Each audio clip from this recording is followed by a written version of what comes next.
فرامین رسول صلی اللہ علیہ وسلم، نمازوں کی کثرت۔ حضرت ثوبان رضی اللہ عنہ نے نبی کریم صلی اللہ علیہ وسلم سے دریافت کیا، یا رسول اللہ صلی اللہ علیہ وسلم، اللہ تعالیٰ کے پسندیدہ عمل کون سے ہیں؟ اس سوال کے جواب میں اللہ کے نبی صلی اللہ علیہ وسلم نے فرمایا، فقال علیک بکثرۃ السجود للہ عز وجل فإنک لا تسجد للہ سجدۃ الا رفعک اللہ بہا درجۃ وحط بہا عنک خطیئۃ، رواہ مسلم۔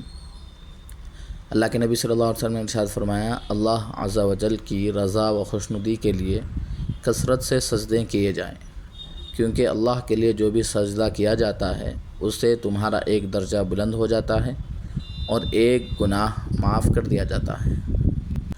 اس حدیث مذکور میں حضرت ثوبان رضی اللہ عنہ نے نبی کریم صلی اللہ علیہ وسلم سے پسندیدہ عمل دریافت کیا۔ نبی کریم صلی اللہ علیہ وسلم نے اپنے جواب عالی میں کثرت سجود ارشاد فرمایا، سجدوں کی کثرت جب ہی ہوگی جب کثرت سے نمازیں پڑھی جائیں، اور نمازوں کی کثرت نوافل ہی میں ہو سکتی ہے، کیونکہ فرض نمازیں تو محدود اور متعین ہیں۔ لہذا اللہ کے نبی صلی اللہ علیہ وسلم کے جواب کا مطلب یہ ہوا کہ نفل نمازوں کی کثرت اللہ تعالیٰ کے ہاں پسندیدہ عمل ہے۔